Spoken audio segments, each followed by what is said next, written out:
भारत की अध्यक्षता में ब्रिक्स देशों के विदेश मंत्रियों की बैठक अब से कुछ ही क्षणों में 2012 और 16 के बाद तीसरी बार भारत कर रहा है ब्रिक्स के विदेश मंत्रियों की बैठक की अध्यक्षता। ब्रिक्स की बैठक में कोरोना से बिगड़े हालात पर होगी चर्चा। महामारी से निपटने के लिए रणनीति बनाएंगे ब्रिक्स के देश। लेकिन यहां पर जो इंटरेस्टिंग पार्ट है वो आपको बताते हैं। आइए जरा, ये सारी बातें तो हो गई, लेकिन इसका क्या जियोपॉलिटिक्स सिग्निफिकेंस है ये समझना जरूरी है। प्ले करें यहां पर इसको। और मैं देखिए यहां पर 1+1=11 नहीं कर रहा हूं। ब्रिक्स की बैठक में अभूतपूर्व चुनौती। क्यों? ब्राजील, रूस, भारत, चीन और दक्षिण अफ्रीका के सामने कोरोना से निपटने की अभूतपूर्व चुनौती है। राहुल जूम इन करें इसको प्लीज। नेक्स्ट चेंज करें यहां पर बड़ा तेजी से। भारत और ब्राजील ब्रिक्स देशों में सबसे ज्यादा कोरोना से प्रभावित हुए। दोनों देशों में सबसे ज्यादा मौतें हुई हैं। नेक्स्ट चेंज करें। ब्रिक्स देशों में रूस, चीन, भारत ऐसे देश हैं जिन्होंने अपनी वैक्सीन तैयार की है। ये ध्यान दें, रूस, चीन और भारत ही ऐसे देश हैं जिन्होंने वैक्सीन तैयार की है। ब्रिक्स देशों में रूस ऐसा मुल्क है जो दुनिया को वैक्सीन एक्सपोर्ट करने की स्थिति में है। चीन भी है, लेकिन चीन की कोई वैक्सीन खरीदना नहीं चाहता। नेक्स्ट चेंज करें यहां पर बड़ा तेजी से। दुनिया को चीन की वैक्सीन पर भरोसा नहीं है, वहीं भारत की वैक्सीन की अपनी जरूरत बहुत ज्यादा है। नेक्स्ट चेंज करें इसको यहां पर। ब्रिक्स की बैठक इसलिए भी अहम है क्योंकि हाल के दिनों में चीन के ऊपर कोरोना की जांच को लेकर दबाव है। ये यहां पर दबाव प्लीज ठीक करें इसको, माफी चाहूंगा इस त्रुटि के लिए। नेक्स्ट, ब्रिक्स में शामिल रूस की पाकिस्तान से अपनी नजदीकियां बढ़ रही हैं।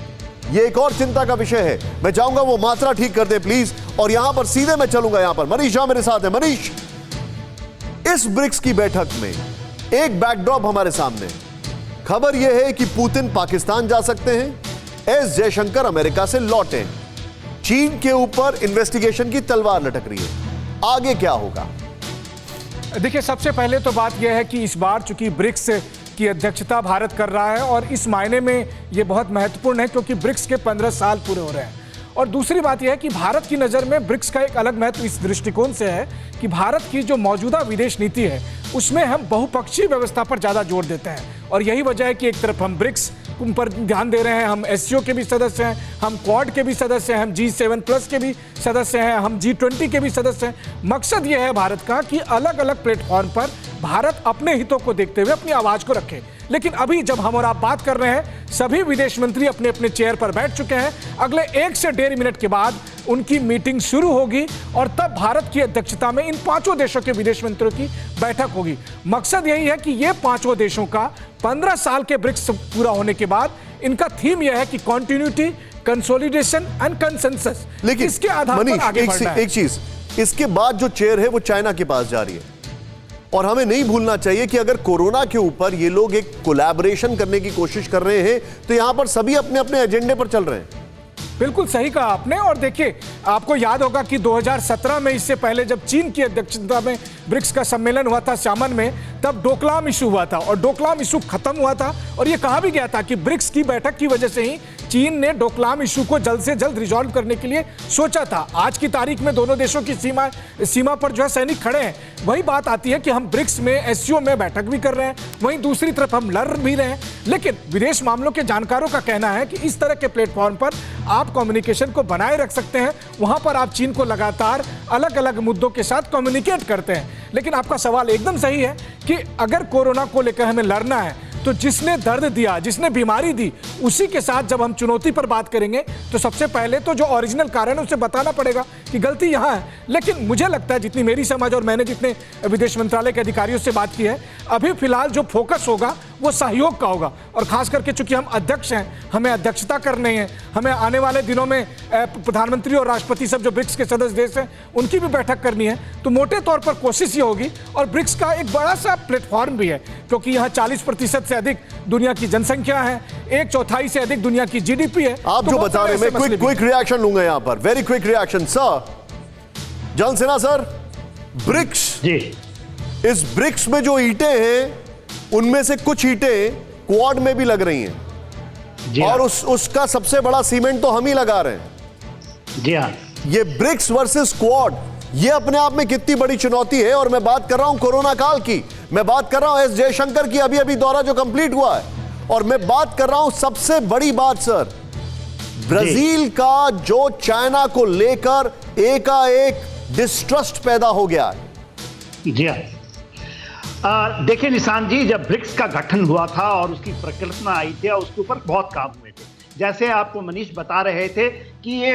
4 ऐसे खास करके इसमें ब्राजील, इंडिया और जो साउथ अफ्रीका है, 2 तो ठीक है, रशिया एंड चाइना, जो आए थे ये साथ, क्योंकि यहाँ पर पूरी विश्व की जो जनसंख्या थी या उसका जीडीपी था, यहाँ पर एक कंसंट्रेशन था और ऐसा लग रहा था कि इमर्ज आउट करेगा एक ब्रिक्स के, और इसमें 2 देश शामिल हैं जिसमें इंडिया एंड ब्राजील दोनों सदस्यता चाहते थे संयुक्त राष्ट्र में, जो आपका रिप्रेजेंटेशन है उसके उनके अंदर में उनको मिलना था परमानेंट मेंबरशिप, मगर इसके ऊपर कोई कार्रवाई, इसलिए ब्रिक्स में बढ़ चढ़ के भारत हिस्सा लेता रहा।